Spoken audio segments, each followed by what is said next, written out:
కృతజ్ఞతలు తెలుపుకుంటున్నాము. అలాగే పారిశ్రామిక కార్మికులు ఈరోజు కష్టపడి పనిచేయడం వల్లే మనకు రాష్ట్ర స్థాయి అవార్డు కూడా స్వచ్ఛాంధ్రలో అవార్డు వచ్చింది. ఇలా మనకు భవిష్యత్తులో జాతీయ స్థాయిలో కూడా అవార్డు రావాలని మేము ఆశిస్తున్నాము.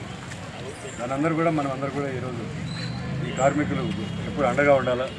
అలాగే ఈ అబుస్మా వచ్చినట్లే మిగతా వాళ్ళు కూడా స్వచ్ఛంద సంస్థలు కానీ ఇంకా మిగతా విద్యా సంస్థలు కానీ ఉదారంగా వాళ్ళకి వచ్చి సపోర్ట్ చేస్తే మన పురపాలన పట్టణంలో మనందరూ కూడా మనం ఉన్నట్టుంటే వాళ్ళ సర్వీసెస్ని కూడా మనం ఇంకా బాగా ఉత్సాహంగా పనిచేయడానికి ఉంటుంది.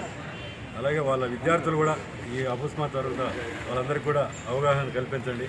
పారిశుద్ధ్యం పైన ఈ అవార్డు రావడానికి ఇంకా మనం చేసుకోవాల్సిన ఇంకా గ్యాప్స్ అన్ని కూడా విద్యార్థుల ద్వారా కూడా అవేర్నెస్ చేయాల్సి ఉంటుంది. ఒక మంచి